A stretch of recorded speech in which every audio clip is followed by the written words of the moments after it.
Good evening, all. Sorry for the late start. We had some technical glitches from our end. I think we have all participants joining in.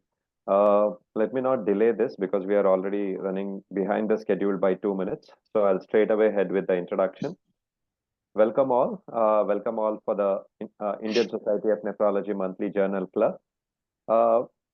There is an ever-expanding role for apixaban. Apixaban was generally with cardiologists till recently. Now, intervention radiologists, nephrologists, more and more of us are using apixaban.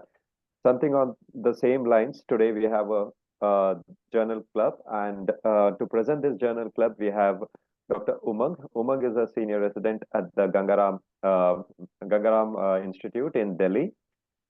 We have with us eminent panelist, Dr. Ravindra Madaki. Dr. Ravindra Madaki has been an interventional nephrologist for over a decade, for 2 decades experience, and he looks after the Yashoda Institute of Sciences at Vijaypura.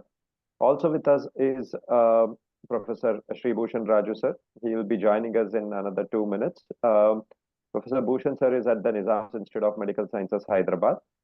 So as we go with every month, we have the senior registrar presenting the article, and then we have questions that would be posted on the chat box, and we would be taking up and answering. And we'll have the panelists to opine on the quality of the study and the quality of the presentation. Over to you, Umang.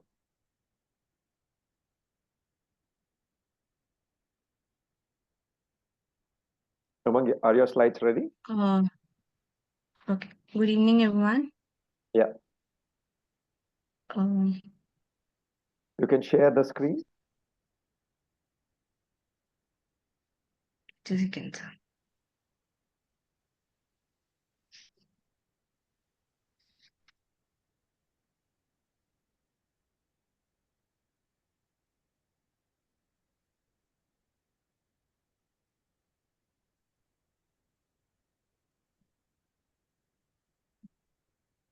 Hello. Yeah, we can hear you, but we cannot see your screen.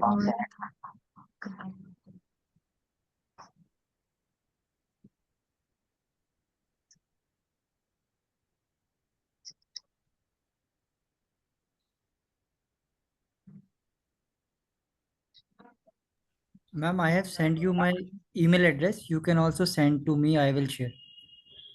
Okay, sir.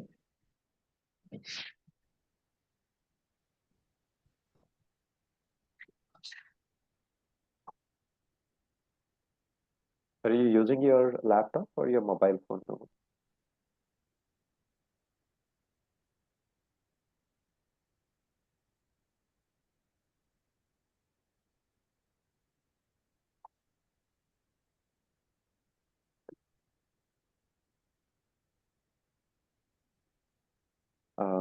In the meantime, thank you. Hello. Yeah, Dr. Ona, we can. So I'm not able to share my slides. That's okay. You can just email your slides to either Dr. Arun or. Recording in progress.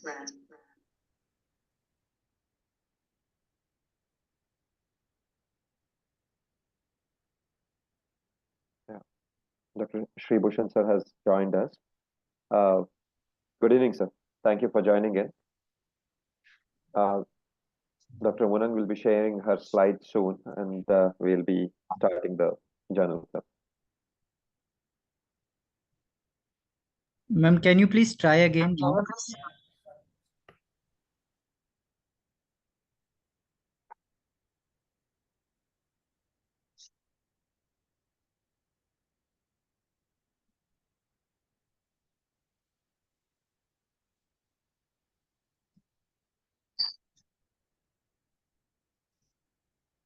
Are you able to do that, Anna?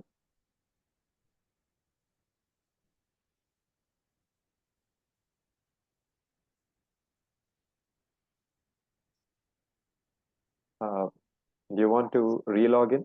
That's another way to. I have also sent you my WhatsApp number. If possible, you can also send me on WhatsApp.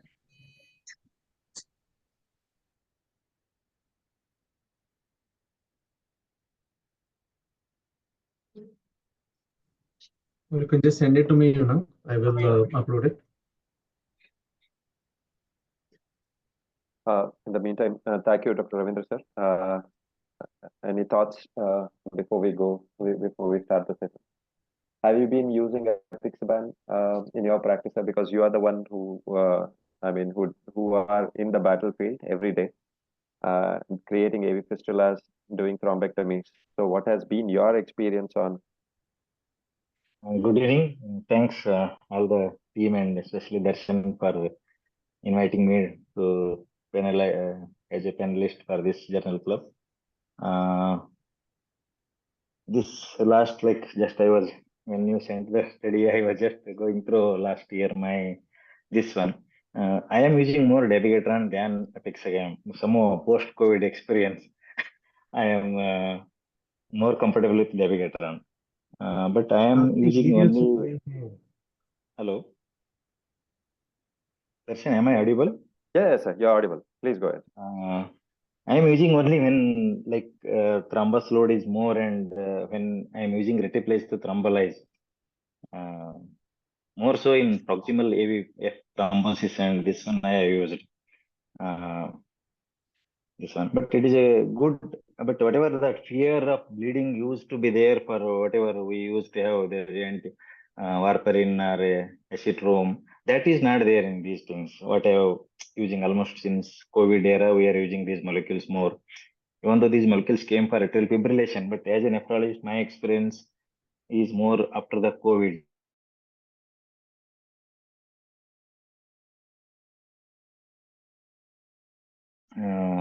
But I am not using in all, I went through this study. Last around 11 months, I did around 68 AV angioplasties. In that, proximal were 11 and 26 were this radiocephalic and 1 ulnar basilic. Around 7 were redo in last 1 year. And 4 failure, primary failure, because there was cephalic arch was very much bad and there was thrombus load was more. I didn't attempt in last around 68 cases. 62 I did successful angioplasties in last from January till date, and 7 redos in this year. That is why it is a promising molecule for preventing fistula thrombosis. But the culprit always is the stenosis. Right. Yes. So you are using after the successful plasty, how long are you using it? I am using for a month and maximum I use it for 3 months. Okay. And what is the dose you are using? I'm using this dabigatran 75 for the distal, 110 for the proximal. And of late I'm using apixaban, but that is 2.5 BD only. Yeah, that's it. Oh. Owen, are you ready with your slides? Yes, sir, I've seen it. Yeah. Done, sir. Yeah. Okay. Thank you. We'll start with Dr. Owen. Yeah.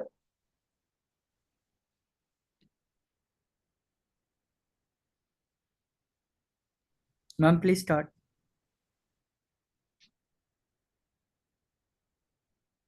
Oh. Good evening, everyone. Are the slides visible, sir, now? Yes. Hello. Yes, slides are audible. You proceed. Okay. Good evening, everyone. I'll be presenting a journal, a randomized controlled trial, which evaluated the efficacy and safety of apixaban for prevention of recurrent thrombosis after thrombectomy of hemodialysis vascular access.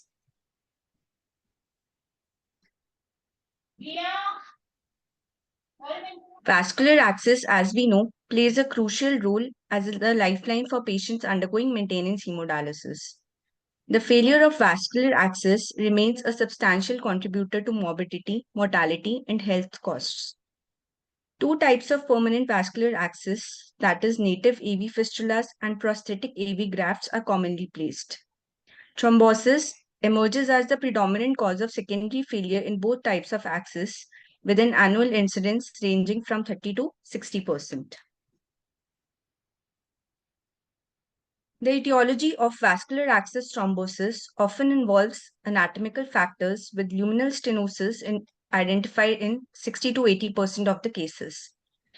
The patients who have history of dialysis vascular access thrombosis face an increased risk of recurrent events, particularly in the initial months following thrombectomy. Currently, there are no guidelines that offer specific antithrombotic treatment for secondary prevention after thrombectomy procedures. So as here we can see that these are the various prophylactic drugs that were proposed to prevent vascular AV fistula failure, but none of them are currently advised in the guidelines to prevent vascular access failure. Next slide, please.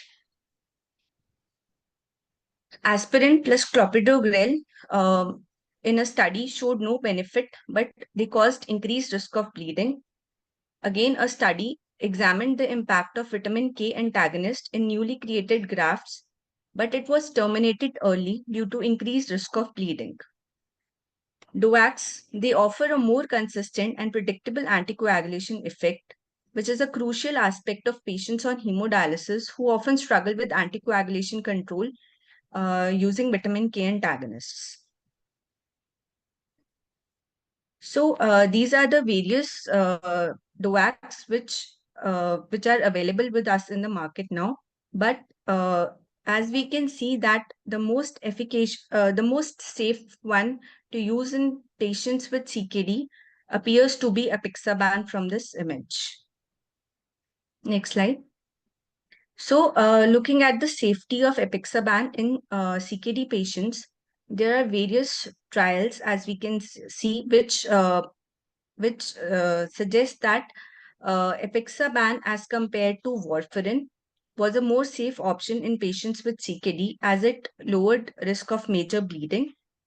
Also, when it was compared with rivaroxaban and warfarin, in another study, it showed that the rivaroxaban and warfarin were associated with a higher rate of major bleeding. So it can be concluded that as compared to the available DOACs and warfarin, apixaban seems to be a safer option. Next slide. So in this study, it was a multi-center prospective randomized control study, and it was conducted from March 2020 to April 2022. The study adopted an open label design, but all primary and secondary endpoint events were adjudicated by an independent investigator who remained unaware of the treatment assignments.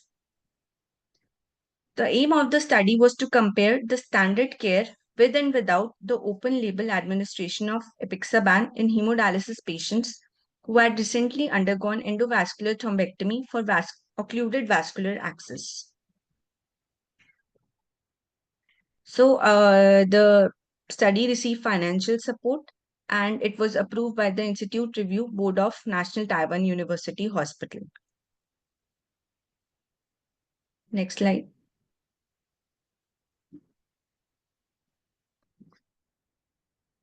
Study participants. The study recruited patients from 22 hemodialysis center, which was located in Hsinchu town in Taiwan, which serves a population of 1 million people with approximately 4,000 patients on hemodialysis. Thrombectomy procedures were performed by 10 operators with mean thrombectomy experience of 14 years.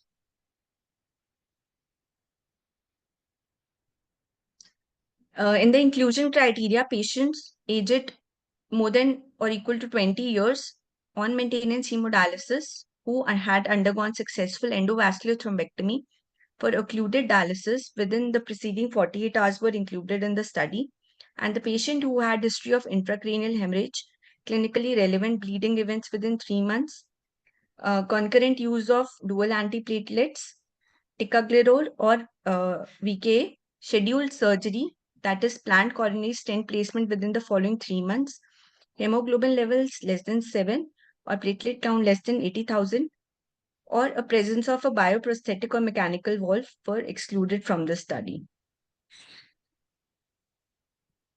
Next slide. So around 363 patients were assessed, and after considering the inclusion and exclusion criteria, finally 186 patients were randomized into two groups. That is the apixaban group, 93 patients were included, and in the control group, 93 patients were included. The apixaban group, the patients in apixaban group, they received apixaban 2.5 mg twice daily for 90 days post thrombectomy, and along with that, the antiplatelets were given for a minimum duration of 14 days. And in the control group,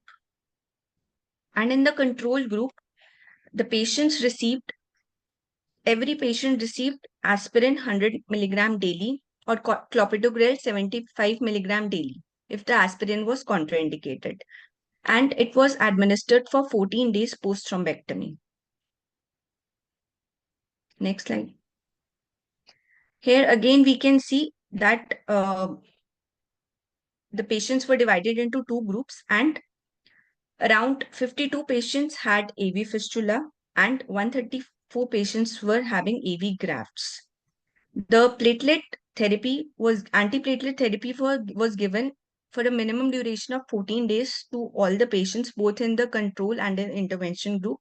And if the patient needed antiplatelet therapy, the antiplatelet therapy was continued even after 14 days based on the original indication before thrombectomy. Next slide. The follow-up visits were conducted at 7-day post-randomization and at monthly intervals for 3 months. The patient was referred to the center's angiographic unit for diagnostic fistulography and endovascular therapy under uniform criteria. Next slide. So sample size estimation was done based on the findings from the previous studies. In the previous study, vascular access thrombosis rate was assumed to be of 45% in the control group. So, based on this vascular access thrombus risk, the initial estimation was of 68 patients per group with an adjusted total of 75 patients per group to account for 15% dropout rate. As no data was available on the effect of DOACs in dialysis access, the initial calculations were based on the effect observed in patients having venous thromboembolism. Next slide.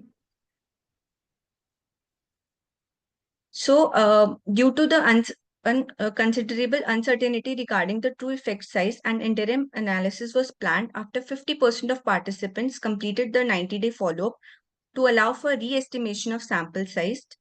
The interim analysis revealed a thrombosis rate of 43% in the control group and 23% in the apixaban group.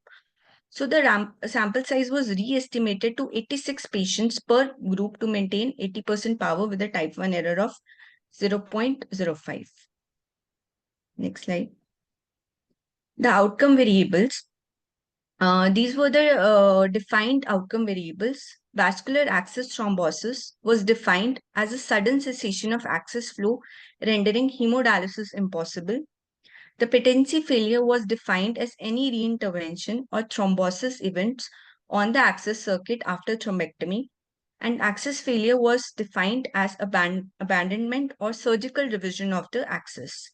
The primary outcome was time to the first vascular access thrombosis event within 3 months after thrombectomy, and the secondary outcomes included time to the first access thrombosis event within 6 months, time to the first patency failure, and time to the first access failure within 3 months and 6 months after thrombectomy, respectively.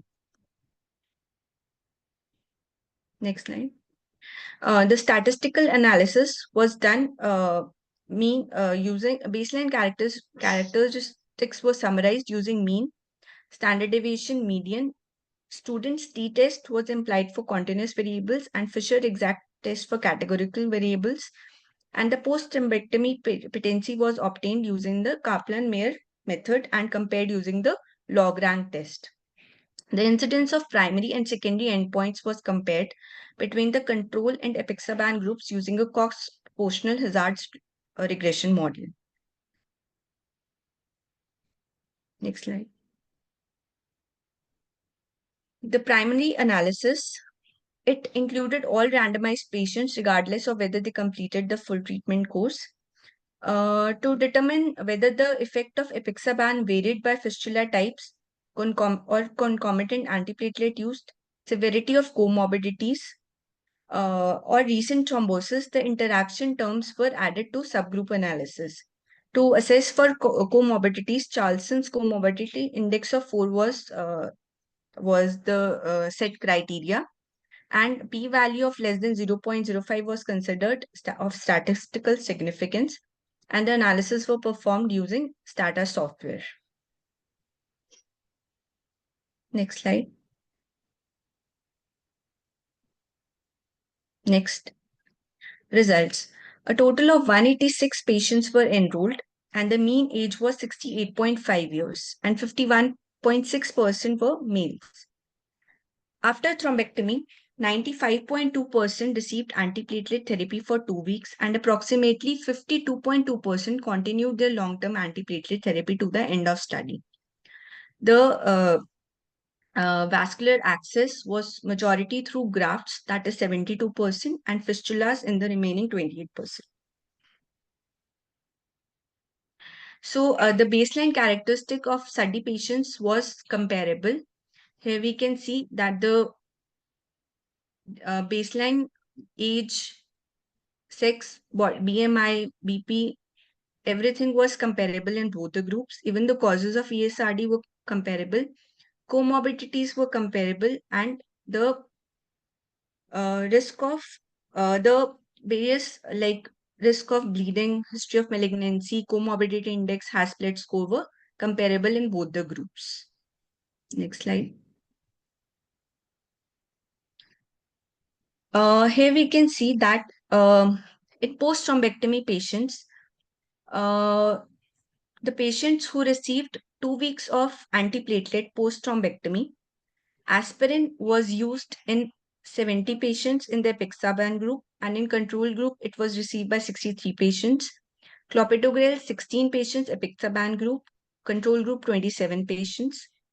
The patients who continued antiplatelets for 90 days, amongst those, the aspirin was taken by 29 patients in the apixaban group and 25 patients in the control group. Clopidogrel was taken by 17 patients in the apixaban group and 26 patients in the control group. And cilostazol was taken by 11 patients in apixaban group and control group 14 patients. Statin, 28 patients in the apixaban group and control group 21 patients. Regarding the access and dialysis factors, here we can see that the age of the shunt age was 2.5 in the apixaban group and 2.6 in the control group. And the patients who had recent thrombosis, that is less than 3 months, 19 patients had recent thrombosis in apixaban group and 16 patients had recent thrombosis in control group. Next slide. Again, here we can see that both all the baseline characteristics and everything was similar in both the interventional and the control group. Next slide. So the follow-up data, the data was concluded in March 2020. The follow-up was conducted in March 2023 with a median follow-up duration of 6 months, and complete follow-up was achieved by all participants. The rate of early discontinuation of apixaban was seen in 26.9%. The reason for premature discontinuation included unspecified discomfort, which was seen in around 8%, patient unwillingness, significant bleeding event, which was seen in 6%, failure of previous vascular access seen in 4%, and difficult access hemostasis, that was seen in 2%. Next slide. So considering the efficacy outcomes, here we can see that in the apixaban group, at 3 months, the primary outcome was 24%, and in the control group, the event rate it occurred at 40.8%. So the hazard ratio came out to be 0.52, and the p-value was significant, which suggests that the apixaban group had the lower primary outcome as compared to the control group. In the secondary outcome, the significant values were observed for patency failure rate at 3 months, access thrombosis rate at 6 months, patency failure rate at 6 months. In these values were found to be higher, like that is the patency failure rate, access thrombosis at 3 months, access thrombosis rate at 6 months, and patency failure rate at 6 months. It was found to be more in the control group as compared to the intervention group. Next slide. Regarding the safety outcomes, the incidence of all bleeding events that was seen in 24% patients in the apixaban group, and in the control group, there was a lower risk of bleeding, lower events of bleeding, that is 11.8%. However, considering the major bleeding, it was seen in 2.2% patients in the apixaban group and 4.3% in the control group. So, considering the risk of major bleeding, it is evident from this slide that no major bleeding events were increased in apixaban group. However, there was increased risk of minor bleeding in the apixaban group, that is 22.6% in the apixaban group as compared to 7.5% in the control group. So, considering the minor bleeding, generally the minor bleeding, it occurred from skin or mucosa, and increased incidence of GI bleed, skin or mucosa bleed, and vascular access bleed was seen in the apixaban group. Death from any cause by day 180 occurred in 2 patients in the apixaban group and 6 patients in the control group. Next slide. So, considering the subgroup analysis, here we can see that in the solid line is suggestive of the apixaban group, and the dotted line is suggestive of the control group. So, this is the Kaplan-Meier curve. Here we can clearly see that the thrombosis-free patency rates, they were more in the patients who were receiving apixaban in both graft and fistula group, and it was irrespective whether they were taking antiplatelet or not. The thrombosis-free patency rate was more in the apixaban group. Next slide. Again, this is the table form of the previous slide which we have seen, which considered the subgroup analysis of the efficacy outcomes of apixaban and the control group. Next slide. So, in the discussion, according to the Society of Interventional Radiology guidelines, the post-intervention primary patency rate at 3 months after thrombectomy is only 49% for AV grafts and 74% for AV fistula. In this study, they also found that in this study also, the standard of care group exhibited a patency rate of 50.6% at 3 months. There are only few studies which are available regarding impact of antiplatelet or anticoagulant therapy on vascular access outcomes after a thrombectomy procedure. So there is a knowledge gap regarding the protective or detrimental effects of initiating anti-thrombotic therapy in this critical period. Next slide. In this study, it was seen that not only thrombosis events were reduced, but also we have seen that the primary patency rate at 3 months also improved in the apixaban group, suggesting that recurrent thrombosis is a major contributor to events after thrombectomy, emphasizing the importance of anti-thrombotic therapy for maintaining patency. Despite using apixaban for only 3 months, the benefits in primary patency and assisted primary patency Rates persisted for 6 months. Next slide. Again, there were previous studies which showed that the majority of thrombosis event, they occurred within 3 months after thrombectomy procedures. So the limited duration of apixaban for 90 days in this study, it helped in minimizing bleeding risk while still providing effective thrombosis prevention. Next slide. Next slide. So there are various factors which contribute to hemodialysis vascular access thrombosis, which include intimal hyperplasia, hypercoagulable state, extrinsic compression, intradialytic hypotension, and prosthetic endoluminal surface. Other factors such as thrombophilia, uremic toxins, and tissue factor activation have also been implicated in thrombosis. Next slide. There are previous studies which were done to which included low intensity warfarin treatment to prevent the thrombosis in these patients, but they led on to early termination because of the bleeding issues. Here comes the advantage of apixaban, that there were bleeding risks which were less with apixaban as compared to warfarin. Also, it had rapid absorption and it had consistent bioavailability. Next slide. Considering the antiplatelets, there are various studies which utilized antiplatelets, which studied antiplatelets and to show that they can prevent thrombosis, but they showed conflicting results. Some of them showed that they prevent, but some of them showed that they had no effect. So in a study which was conducted by Sridhara et al., antiplatelet medication, they showed no effect on thrombosis prevention after thrombectomy of AV grafts. Also, the guidelines, they do not provide recommendation on antiplatelet therapy post-thrombectomy. This study, it used single antiplatelet therapy for 2 weeks after thrombectomy based on recommendation for minimal antiplatelet duration after coronary angioplasty.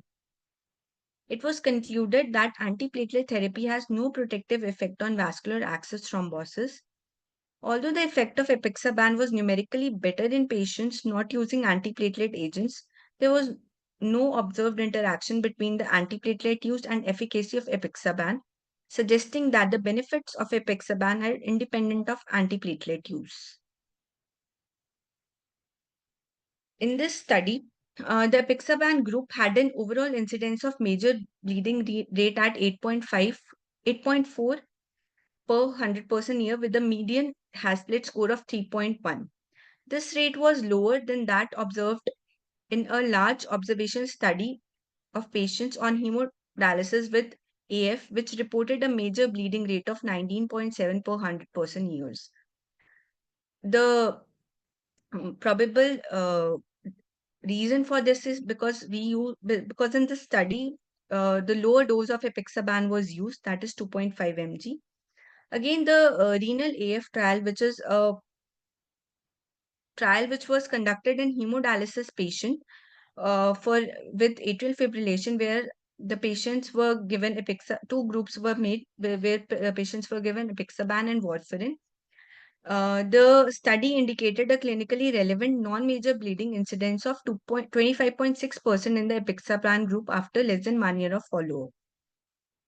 In this study, it was seen that the risk of minor bleeding and GI bleeding was higher in the apixaban group than the control group. And as mentioned earlier, the minor bleeding, it generally occurred from GI tract, skin, mucosa, and vascular access sites. And the bleeding was easily controllable with the conservative treatment, and there was no need for apixaban discontinuation to control the bleeding. Next slide.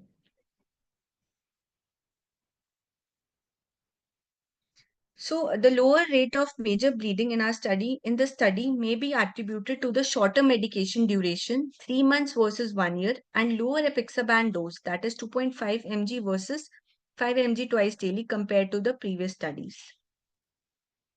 The So it can be seen that the 2.5 mg BD dosing, it is generally a midway between to balance access thrombosis and as well as to prevent bleeding complications. Next slide. There were certain limitations of the study.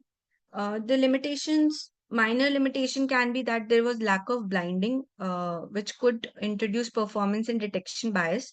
Although the independent adjudication of endpoints helped mitigate this, and the duration for which apixaban was given was 3 months, and this duration may not be sufficient to assess the long-term efficacy and safety.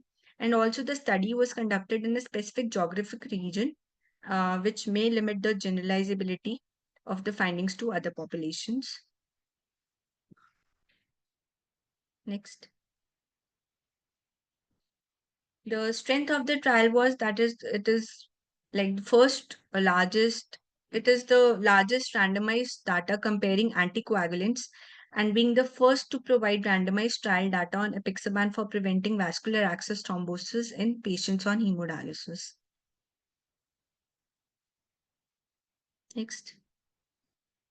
So the study favored the use of apixaban for 3 months after thrombectomy, demonstrating a decreased rate of recurrent thrombosis in hemodialysis vascular access, with the minor increase in bleeding adverse effects. But future studies will be needed to incorporate longer follow-up periods, multicentral designs with more diverse population and blinded methodologies to better assess the long-term efficacy, safety, and generalizability of apixaban therapy in preventing recurrent thrombosis of hemodialysis vascular access.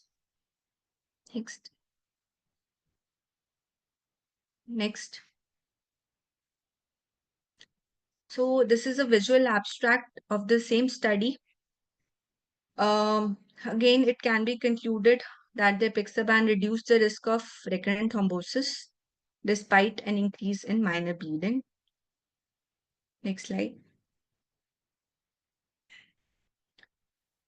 These are the various like literature articles which showed that various results were seen with the antiplatelet therapy. This is a meta-analysis which was done in 2013, which concluded that antiplatelet treatment, it reduced fistula failure by half, but had uncertain effects on graft patency and attaining fistula or graft function suitable for dialysis. Next.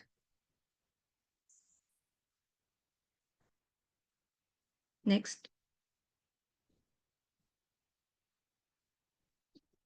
Again, so these are the KDOQI guidelines, which were updated in 2019. So KDOQI, it does not. So going through briefly through the KDOQI guidelines, the KDOQI does not suggest the use of heparin as an adjuvant therapy in perioperative period to improve primary patency or initial use of AV access. It does not suggest the use of adjuvant clopidogrel monotherapy initiation in the perioperative period to improve AVF maturation and reduce the likelihood of primary failure. There is no role of glyceryl trinitrate, no use of cholecalciferol, and there is inadequate evidence for KDOQI to make a recommendation. So KDOQI does not recommend the use of clopidogrel prostacyclin for AVF usability or patency. Next. So for fistulas, KDOQI does not suggest the routine use of fish oil or aspirin to prevent AV flow dysfunction. Inadequate evidence regarding use of simvastatin and ezetimibe to reduce AVF intervention or thrombosis. Inadequate evidence regarding use of clopidogrel prostacyclin to improve AVF primary failure. And regarding the grafts, KDOQI suggests careful consideration of potential individual patient benefits, risk, and circumstances prior to the use of combination of dipyridamole and aspirin to improve AV graft primary unassisted patency. And it suggests the oral use of oral fish oil supplementation in with newly created AV grafts to reduce patient morbidity, that is, reduce frequency of thrombosis and related corrective interventions. Inadequate evidence on the use of fish oil supplementation to prolong AV graft cumulative patency. And there is inadequate evidence on the use of simvastatin and ezetimibe for reducing AV graft intervention and thrombosis. Next slide. Next slide. So again, we have seen various articles. Previous slide. We have seen regarding the antiplatelet treatment. Now, considering the warfarin, this was an article which was published in JASN in September 2002, and it used low-intensity warfarin for prevention of PTFE graft, and it was found that there was no significant difference in the likelihood of graft survival between the patients who were a placebo versus patient who received low-dose warfarin. Next. So this is the similar article which was published in European Journal of Translational Myology into January 2024, where they studied efficacy and safety of apixaban for prevention of thrombosis in AV grafts. This was also a multi-center randomized double-blind placebo-controlled trial. Again, they used a dose of 2.5 milligram PD. And the primary outcome was occurrence of graft thrombosis, while secondary outcomes were focused on incidence and severity of bleeding. It was 96 patients were enrolled, and the apixaban group, they found that in that group, there was significantly reduced incidence of AV graft thrombosis compared to placebo.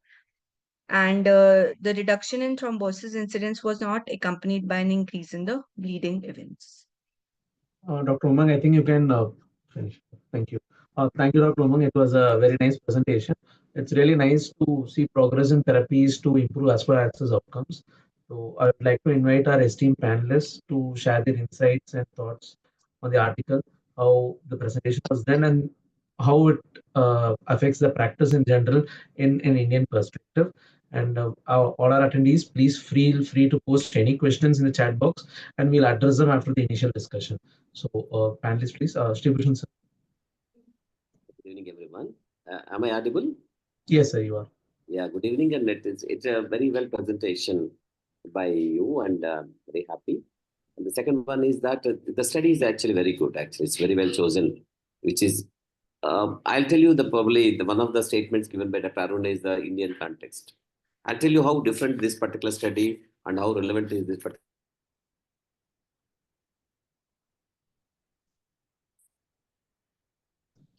Sir, I think your audio got cut off.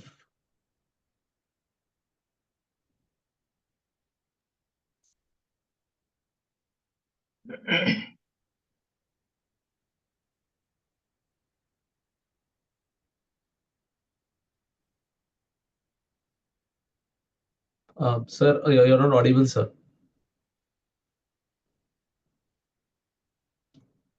I think. So,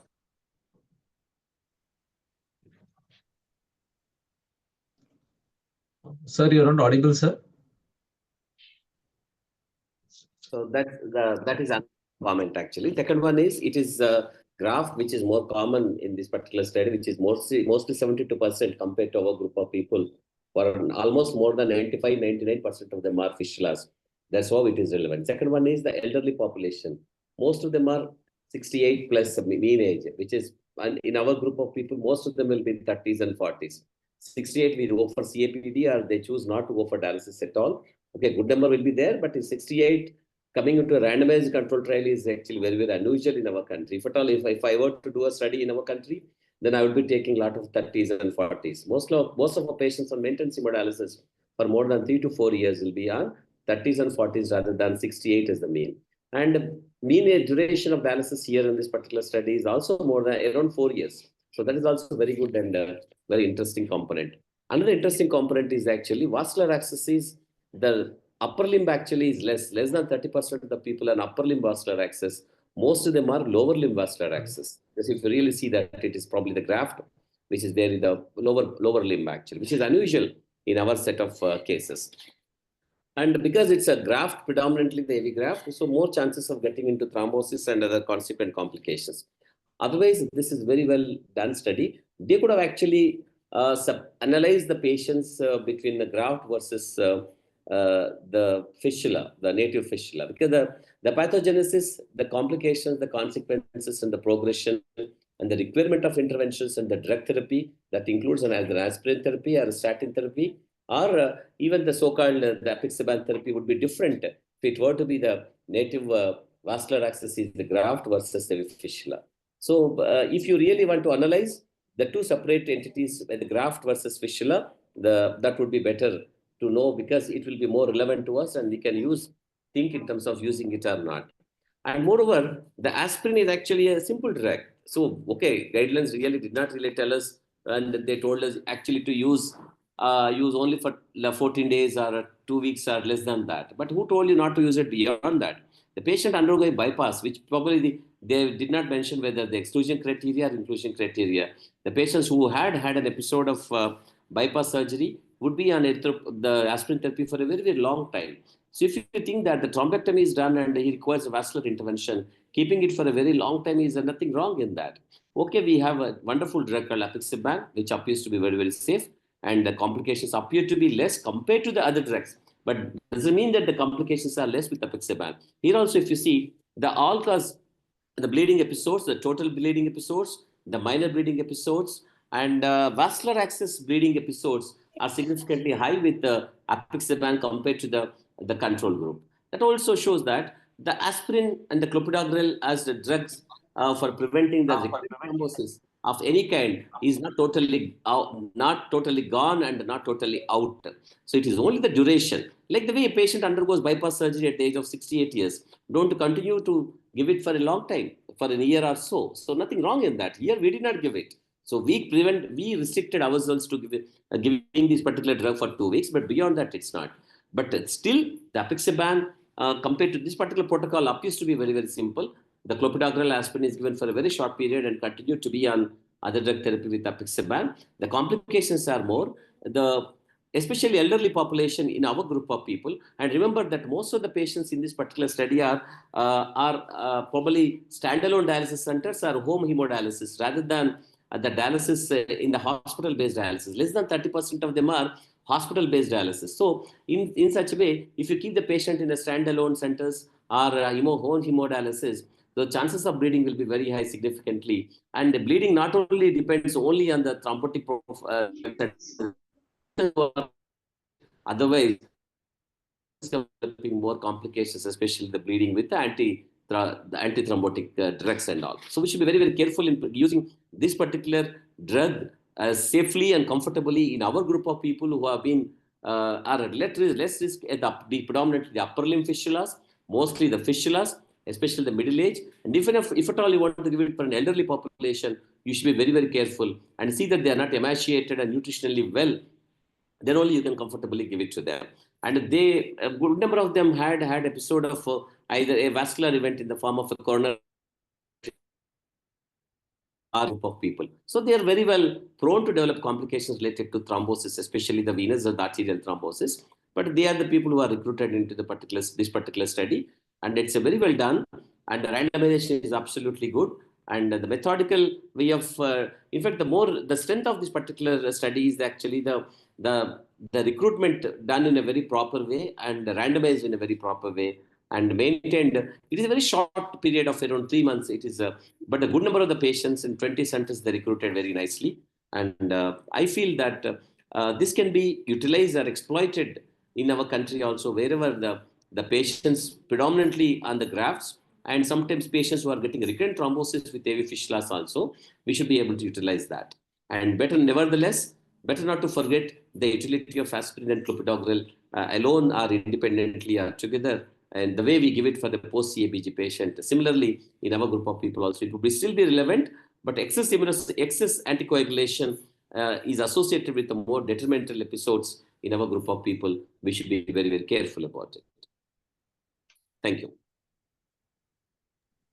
Thank you, sir. Dr. Ravindra Madraki, sir, please. Yes.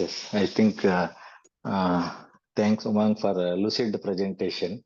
And I think Dr. Bhushan, sir, almost elaborated all the aspect of this study and pros and cons of apixaban in our population in Indian context. I also like just to summarize, it is our population is more younger and we do more fistulas than grafts. And but in my experience of last like 3 years, I'm doing more interventions. This has a role only like my patients, especially obese patients, diabetics, and elderly.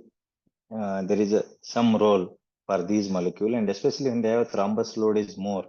Especially proximal fistulas, I have seen good results with these molecules.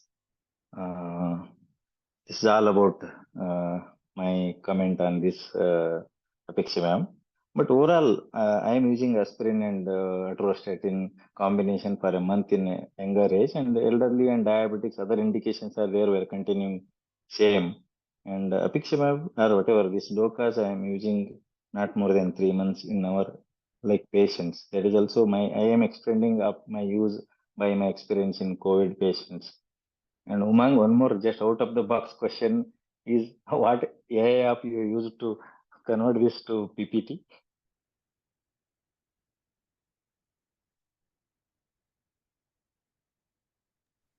Sorry, sir, I didn't get you, sir. How did you like what app you use to prepare this PPT from this article? So, app, sir, I made it on PowerPoint only, sir. Okay. Any AI you use?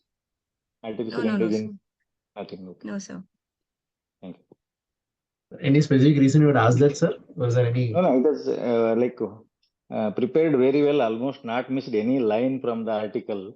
I think typing from the article to a PPT, like how she converted this article into PPT. Any apps she has used? No, a lot of. I'll intervene. Yeah. That's a standard intelligence of a standard resident of our country. So if nothing required, artificial intelligence is not required. It is a routine intelligence for our patients to write verbatim whatever is there in that and put it on the PowerPoint. But anyhow, she has done well and she has taken only the relevant ones actually. I'm very happy for that.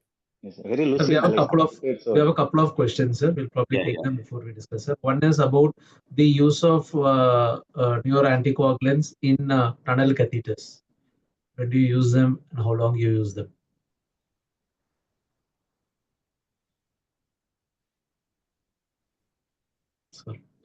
So this question is for the panelists to answer. Okay. Sir, as panelists, so how long? Okay. Is there any guideline for the KDOQI for no, actually, it is only for a short period and especially for recurrent thrombosis only, not for. In fact, everything has been less than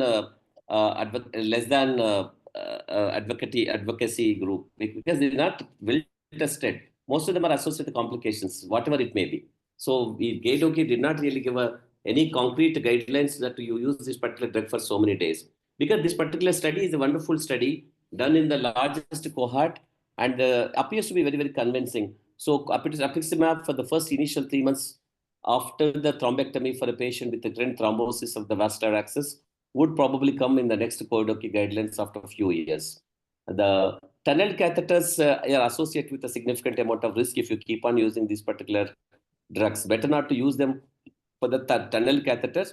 And the intracatheter, either urokinase or septokinase probably would be okay, or heparin lac solutions are okay rather than giving these particular drugs in a tunnel catheter thrombosis. And erythropoietins, darbepoietins, these things have been discussed since a long time that they are prone to develop thrombosis.